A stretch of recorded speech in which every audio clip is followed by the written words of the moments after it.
Hi hello welcome to screen time. Latest film updates తో పాటు social media trending topics తో మిమ్మల్ని entertain చేయడానికి ఇవాల్టి స్క్రీన్ టైమ్ రెడీగా ఉంది. మరి ఇంకెందుకు ఆలస్యం, let's get into the show. చిత్ర పరిశ్రమలో 1990లలో అందం అభినయంతో కట్టిపడేసిన హీరోయిన్స్ చాలా మంది ఉన్నారు. అద్భుతమైన నటనతో విపరీతమైన ఫ్యాన్ బేస్ క్రియేట్ చేసుకున్నారు. వారిలో ఇప్పుడు మనం మాట్లాడుకుంటున్న ఓ నటి ఒకరు. ఆమె అప్పట్లో కుర్రాళ్ళ కలల రాకుమారి. మరి ఇంతకీ ఆ హీరోయిన్ ఎవరో, ఏం చేస్తుందో తెలియాలంటే వాచ్ దిస్ స్టోరీ. ఒకప్పుడు కుర్రాళ్ళ కళ్ళ రాకుమారిగా ఉండేది ఓ ముత్తుకుమ్మ. తమిళం, మలయాళం, తెలుగు, కన్నడ భాషలలో స్టార్ హీరోల సినిమాలో నటించి తనకంటూ ప్రత్యేక గుర్తింపు సొంతం చేసుకుంది. ఆకట్టుకునే అంతం, అద్భుతమైన నటనతో అభిమానుల హృదయాల్లో స్థానం సంపాదించుకుంది ఆ నటి. ఇప్పుడు మనం మాట్లాడుకుంటున్న నటి ఎవరో కాదు, పేరు సితార. ఆమె పేరు చెప్తే ఇప్పుడు జనరేషన్ ఆడియన్స్ పెద్దగా గుర్తుపట్టకపోవచ్చు, కానీ ఆమె ఫోటో చూస్తే టక్కున గుర్తుపట్టేస్తారు. ఒకప్పుడు క్రేజీ హీరోయిన్ గా, ఇప్పుడు క్యారెక్టర్ ఆర్టిస్ట్ గా రాణిస్తున్నారు సితార. ప్రస్తుతం సితార వయసు 53 సంవత్సరాలు. ఇప్పటికీ పెళ్లి చేసుకోకుండా ఒంటరిగా లైఫ్ లీడ్ చేస్తున్నారు. 1986లో మలయాళ చిత్రం కావేరితో సితార నటిగా సినీ ప్రయాణం మొదలు పెట్టారట. మమ్ముటి, మోహన్ లాల్ నటించిన ఈ చిత్రం ఆమెకు గొప్ప గుర్తింపు తెచ్చిపెట్టిందని టాక్. దర్శకుడు కె. బాలచందర్ చిత్రం పుతుపుతు అర్థంగల్తో సితార తమిళంలో అడుగుపెట్టింది. ఆ చిత్రంలో కనిపించిన కెల్లడి కన్మని అనే ఒకే ఒక్క పాట ఆమెను మరింత పాపులర్ చేసింది. తర్వాత తెలుగు, తమిళం, మలయాళంలో వరుస సినిమాల్లో నటించారు. సితారకు ఒకప్పుడు పెళ్లి చేసుకోవాలని కలలు కన్నారట. కానీ అకస్మాత్తుగా తండ్రి మరణించడంతో ఆమె జీవితం తలకిందులైందట. తండ్రి మరణం తర్వాత కుటుంబ బాధ్యత మొత్తం సితార భుజాలపై వేసుకుందని సమాచారం. ఇక సితార తన తండ్రి కోరిక తీర్చడానికి ఆమె తన తమ్ముణ్ణి చదివించి డాక్టర్ను చేసిందని తెలుస్తుంది. ఇక ఈ కుటుంబ బాధ్యతల మధ్య ఆమె పెళ్లికి దూరంగా ఉండిపోయిందట. ఎప్పుడు పెళ్లి గురించి ఆలోచించలేదట సితార. ఒకప్పుడు హీరోయిన్ గా బిజీగా ఉన్న సితారకు ఆ తర్వాత అవకాశాలు సైతం తగ్గిపోయాయి. దీంతో ఆమె సహాయ నటిగా మారింది. ఇక సినిమాలతో పాటు సీరియల్ సైతం చేసింది. ఇప్పటికీ సినిమాల్లో పలు పాత్రలు పోషిస్తూ బిజీగా ఉంటుంది. కానీ సితార అప్పటికి ఇప్పటికీ ఏమాత్రం మారలేదు. ఇప్పటికీ అంతే అందంగా ఉంది. ఒకప్పుడు తెలుగులో స్టార్ హీరోయిన్ గా ఓ వెలుగు వెలిగిన తార చిరంజీవి, నాగార్జున, మహేష్ బాబు వంటి స్టార్ హీరోలతో కలిసి ఎన్నో హిట్ సినిమాల్లో నటించింది. కెరీర్ మంచి ఫామ్ లో ఉన్నప్పుడే ఇండస్ట్రీకి దూరమైన ఆమె ఇప్పుడు మళ్ళీ తెలుగులోకి రీ ఎంట్రీ ఇవ్వబోతుందనే టాక్. మరి ఆ హీరోయిన్ ఎవరు, ఆమె గురించి ఆసక్తికర విషయాలు ఇప్పుడు చూద్దాం. టాలీవుడ్ లో ప్రేక్షకులకు ఎంతో ఇష్టమైన నటి మురారి బ్యూటీ సోనాలి బింద్రే సుదీర్ఘ విరామం తర్వాత మళ్లీ తెలుగు తెరపై కనిపించేందుకు సిద్ధమవుతున్నారట. ఒకప్పుడు తన సహజమైన నటనతో, అద్భుతమైన అందంతో తెలుగు సినీ ప్రేమికుల మనసు గెలుచుకున్న ఆమె తాజాగా ఒక ప్రతిష్టాత్మక చిత్రంలో కీలక పాత్ర పోషించనున్నట్లు సమాచారం. తెలుగులో సోనాలి బింద్రే నటించిన మురారి, ఇంద్ర, మన్మధుడు వంటి చిత్రాలు తెలుగులో క్లాస్ హిట్లుగా నిలిచాయి. ఆ తర్వాత వ్యక్తిగత కారణాల వల్ల ఆమె టాలీవుడ్ కు దూరమయ్యారు. అయితే ప్రస్తుతం ఆమె మళ్లీ తెలుగు చిత్ర పరిశ్రమపై దృష్టి సారించారనే వార్త సినీ వర్గాల్లో ఉత్కంఠను రేపుతుంది. ప్రముఖ దర్శకులు లేదా పెద్ద బ్యానర్లు ఆమెతో చర్చలు జరుపుతున్నారని, ఒక పవర్ఫుల్ పాత్ర కోసం ఆమెను సంప్రదించారని తెలుస్తుంది. ఈ సోనాలి బింద్రే రీ ఎంట్రీ వార్త బయటకు రావడంతో అభిమానులు ఆమె సెకండ్ ఇన్నింగ్స్ కోసం ఆసక్తిగా ఎదురుచూస్తున్నారు. పెళ్లి తర్వాత సినిమాలకు దూరంగా ఫ్యామిలీతో సంతోషంగా ఉంది సోనాలి. కానీ క్యాన్సర్ ఆమెను కదిలించింది. 2018లో సోనాలి బింద్రే స్టేజ్ 4 క్యాన్సర్ బారిన పడ్డారు. ప్రారంభ స్థితి నుంచి ఆమె ఎంతో ధైర్యంతో పోరాడి విజయం సాధించడం ఎందరికో స్ఫూర్తిగా నిలిచింది. ఆ కఠిన పరిస్థితుల నుంచి కోలుకున్న తర్వాత ఆమె మళ్లీ తన కెరీర్ ను ప్రారంభించారు. వెబ్ సిరీస్ లైన ది బ్రోకెన్ న్యూస్, తాజాగా అమెజాన్ ప్రైమ్ లో స్ట్రీమ్ అవుతున్న క్రైమ్ థ్రిల్లర్ రాక్లలో కూడా తల్లిగా ఆమె పోషించిన పాత్రలు విమర్శకుల ప్రశంసలు అందుకున్నాయి. అలాగే క్యాన్సర్ తర్వాత సోనాలి పాత్రల ఎంపికలో చాలా జాగ్రత్తగా ఉంటున్నారు. తనను తాను మానసికంగా ఉత్సాహంగా ఉంచుకునే పాత్రను మాత్రమే ఎంచుకుంటున్నారు. సుదీర్ఘ విరామం తర్వాత ఆమె మళ్లీ టాలీవుడ్ లో అడుగు పెడితే అది ఖచ్చితంగా ఆమె కెరీర్ కు మరో కీలక మలుపు అవుతుందని పరిశ్రమ వర్గాలు భావిస్తున్నాయి. ఒకప్పుడు స్టార్ హీరోయిన్ గా అలరించిన సోనాలి ఇప్పుడు తన నటనతో మరోసారి తెలుగు ప్రేక్షకులను మెప్పించడానికి సిద్ధమవుతున్నారు. త్వరలోనే ఈ ప్రాజెక్ట్ కు సంబంధించి అధికారిక ప్రకటన వెలువడే అవకాశం ఉంది. ప్రస్తుతం ఆమె హిందీలో బుల్లితెరపై పలు షోలలో కనిపిస్తున్నారు. 1990లలో తన అందం, అభినయంతో తెలుగు ప్రేక్షకులను ఆకట్టుకున్న హీరోయిన్లలో ఆమె ఒకరు. ఒకప్పుడు కుర్రాళ్ల కలల రాణిగా వెలుగొందింది. స్టార్ హీరోల సరసన నటించి ఎన్నో సూపర్ హిట్ సినిమాల్లో మెరిసింది. అయితే కెరీర్ పీక్స్ లో ఉండగానే అనంత లోకానికి చేరుకుంది. మరి ఆ హీరోయిన్ ఎవరు, ఎలా మరణించింది, ఆమె జీవితంలో ఏమేం జరిగాయి తెలుసుకోవాలంటే ఈ స్టోరీని ఎండ్ వరకు చూసండి. అందానికే అందం, ఆ అందమే తనను చూసి అసూయపడేట్లుండే చందమామ దివ్యభారతి.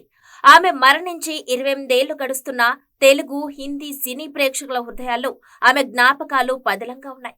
ఒక వ్యక్తి జ్ఞాపకాలు ఇంతకాలం చెక్కు చెదరకుండా ఉండటం అరుదైన విషయం. 19 ఏళ్ల వయసులోనే భారతీయ సినీ ప్రపంచంలో టాప్ హీరోయిన్ గా ఓ వెలుగు వెలిగిన దివ్యభారతి జీవితం ఆశ్చర్యకరమైన మలుపులతో నిండి ఉంది. 1974 ఫిబ్రవరి 25న జన్మించిన దివ్యభారతి 9th స్టాండర్డ్ వరకు చదువుకుంది. 10వ తరగతి పాస్ కావాలని తాపత్రయపడిన మామూలు ఆడపిల్లలా కనిపించిన ఆమె 5 ఏళ్లలోనే అంతర్జాతీయ స్థాయిలో పేరు తెచ్చుకుని అందాల తారగా ఎదిగిపోయింది. ఆమె సినీ రంగ ప్రస్థానమంతా కూడా అతి తక్కువ సమయంలోనే జరిగింది. ఎంత వేగంగా వెలుగులోకి వచ్చిందో అంతలోనే అనూహ్యంగా అందరికి దూరమై ఆకాశంలో ఎగిరిపోయింది. ఇక దివ్యభారతి మరణం వెనుక అనేక ప్రశ్నలు, మిస్టరీలు అలుముకున్నాయి. ఆమెది హత్యనా, ఆత్మహత్య లేక ప్రమాదవశాత్తు జరిగిన సంఘటన అనేది నేటికి జవాబు దొరకని ప్రశ్నలుగానే మిగిలిపోయాయి. చిన్నతనం నుండే స్వతంత్ర భావాలున్న దివ్యభారతి తన కాళ్లపై తాను నిలబడాలని తపించేది. సినిమాలోకి రాకముందే మోడలింగ్ చేసింది. కాలచక్ర చిత్ర నిర్మాత దిలీప్ శంకర్ ఆమెను చూసి తన సినిమా కోసం ఎంపిక చేసి ఆమె పేరును ప్రతీక్షగా మార్చాడు. ఆ తర్వాత నటుడు గోవింద సోదరుడు కీర్తి తన రాధకా సంఘం సినిమా కోసం దివ్యను ఎంపిక చేసి పేరును రాధాగా మార్చాడు. అయితే అతని ప్రవర్తన నచ్చగా ఆ ప్రాజెక్ట్ నుంచి తప్పుకుందంట దివ్యభారతి. బోనీ కపూర్ కూడా మొదట తన ప్రేమ్ చిత్రానికి ఆమెను తీసుకుని తర్వాత తీసేశారట. ఈ సంఘటనతో విసిగెత్తిపోయిన దివ్యభారతి సినిమాలో నటించనని తల్లిదండ్రులకు చెప్పేసింది. అలాంటి సమయంలోనే విక్టరీ వెంకటేష్ నటించిన బొబ్బిలి రాజా చిత్రంలో అవకాశం లభించింది. ఈ చిత్రం ఆమె జాతకాన్నే మార్చేసింది. ఆ ఒక్క సినిమాతోనే దివ్యభారతి అందరికీ హాట్ ఫేవరెట్ అయిపోయింది. శ్రీదేవి పోలికలు ఆమెకు అదనపు ఆకర్షణగా మారాయి. 2 ఏళ్లు తిరగకుండానే దివ్యభారతి 20 చిత్రాల్లో నటించింది. ఇందులో 14 హిందీ చిత్రాలు, 6 తెలుగు సినిమాలు ఉన్నాయి. అలాగే తెలుగులో చిరంజీవి, బాలకృష్ణ, రమేష్ బాబు సరసన ఒక్కో సినిమాలో మోహన్ బాబుకు జంటగా 2 చిత్రాల్లో నటించింది. అధిక పారితోషికం డిమాండ్ చేస్తుందని వార్తలు వచ్చినా ఆ రోజుల్లోనే రోజుకు ₹1,00,000 పారితోషికం తీసుకుందని చెప్తున్నారు. హీరోయిన్ గా మంచి పొజిషన్ లో ఉన్న తరుణంలో సాజిద్ నడియాడ్ వాలాను ప్రేమించి తల్లిదండ్రుల ఇష్టానికి వ్యతిరేకంగా వివాహం చేసుకుంది. తన పేరును సనగా మార్చుకుంది కూడా. తన పెళ్లి విషయం తెలిస్తే డిమాండ్ పడిపోతుందని రహస్యంగా ఉంచింది. 19 ఏళ్ల వయసు కలిగిన దివ్యభారతికి జీవితంలో ఎదురయ్యే ఆటుపోట్లను తట్టుకొని నిలిచే మనోధైర్యం ఎక్కడి నుండి వస్తుంది? ఆమె మరణించడానికి ఒక రోజు ముందు మద్రాసులో షూటింగ్ పూర్తి చేసుకుని వచ్చి తల్లితో ఘర్షణ పడిందని చెప్తారు. 1993 ఏప్రిల్ 5 దివ్యభారతి మన అందరికీ దూరమైన రోజు. అంధేరిలో ఉన్న తులసి బిల్డింగ్ 5వ అంతస్తు నుంచి కింద పడి మరణించింది. ప్రమాదవశాత్తు ఆమె కింద పడిందా లేక ఎవరైనా ఆమెను కిందకు తోసేశారా అన్నది ఇప్పటికీ మిస్టరీనే. దివ్యభారతి మరణించి నాటికి 36 చిత్రాలకు కమిట్ అయి ఉందట. వాటిలో 14 చిత్రాలు నిర్మాణం పూర్తి కావస్తుండగా 4 చిత్రాలు డబ్బింగ్ దశలో, 2 సినిమాలు విడుదలకు సిద్ధంగా ఉన్నాయట. తెలుగులో దివ్య నటించిన చివరి చిత్రం తొలిముత్తు. ఆమె ఆకస్మిక మరణంతో మిగిలిన వర్క్ను హీరోయిన్ రంభతో చిత్రీకరించి పూర్తి చేశారు. ఆ అమ్మడి బ్యాక్గ్రౌండ్ మామూలుది కాదు. పొలిటికల్ ఫ్యామిలీ నుంచి ఇండస్ట్రీలోకి ఎంట్రీ ఇచ్చింది ఓ ముద్దుగుమ్మ. వరుసగా సినిమాలు చేసింది ఆ అందాల తార. తెలుగుతో పాటు హిందీలోనూ సినిమాలు చేసి మెప్పించింది. కానీ ఇప్పటి వరకు కేవలం ఒక్క హిట్ మాత్రమే అందుకుంది. ఖర్చిస్తే కనిపించకుండా పోయింది ఆ బ్యూటీ. మరి ఆమె సంగతేంటో హ్యావ్ లుక్. ఇండస్ట్రీలో ఓ అమ్మడి బ్యాక్గ్రౌండ్ మామూలుది కాదు. పొలిటికల్ ఫ్యామిలీ నుంచి ఇండస్ట్రీలోకి ఎంట్రీ ఇచ్చింది ఆ ముద్దుగుమ్మ. వరుసగా సినిమాలు చేసింది. తెలుగుతో పాటు హిందీలోనూ సినిమాలు చేసి మెప్పించింది. ఇప్పటికే ఇండస్ట్రీలో చాలా మంది స్టార్ కిడ్స్ ఉన్నారు. సినిమా బ్యాక్గ్రౌండ్ నుంచి వచ్చి స్టార్ అయ్యారు. కానీ ఓ ముద్దుగుమ్మ ఏకంగా ఎమ్మెల్యే కూతురు. భూమి ఫెడ్నేకర్, ఆయుష్ శర్మ, అరుణోదయ్ సింగ్ వంటి నటులు తమ కుటుంబ వారసత్వాన్ని వదిలి సినిమా పరిశ్రమకు వచ్చారు. సినిమాలు చేసి తమ నటనతో ప్రేక్షకులను ఆకట్టుకున్నారు. కానీ మనం ఇప్పుడు మాట్లాడుకోబోయే నటి మాత్రం ఇండస్ట్రీలో స్టార్స్ అందరితో కలిసి పనిచేసింది. చేసింది. అనేక సినిమాల్లో నటించి మెప్పించింది. ఇక తనకంటూ ప్రత్యేక గుర్తింపు తెచ్చుకుంది. అంతేకాదు ఇండస్ట్రీలో హాట్ బాంబ్ గా పేరు తెచ్చుకుంది. ఆమె మరెవరో కాదు, నేహా శర్మ. ఇక 2007లో చిరుత సినిమాతో సినీ ప్రయాణం స్టార్ట్ చేసింది నేహా శర్మ. తొలి సినిమాతోనే మంచి విజయాన్ని అందుకుంది ఈ తార. Mega power star Ram Charan నటించిన చిరుత మూవీకి మంచి రెస్పాన్స్ వచ్చింది. ఆ తర్వాత 2009లో వరుణ్ సందేశ్ నటించిన కుర్రాడు అనే సినిమాతో మరోసారి తెలుగు ఆడియన్స్ ముందుకు వచ్చింది. కానీ ఈ సినిమా పెద్దగా ఆడలేదు. 2010లో హిందీ చిత్ర పరిశ్రమలోకి అడుగుపెట్టింది ఈ బ్యూటీ. రామ్ చరణ్, ఇమ్రాన్ హష్మి వంటి స్టార్ హీరోలకు జోడీగా కనిపించింది. 2010లో వచ్చిన క్రూక్ చిత్రం సూపర్ హిట్ అయ్యింది.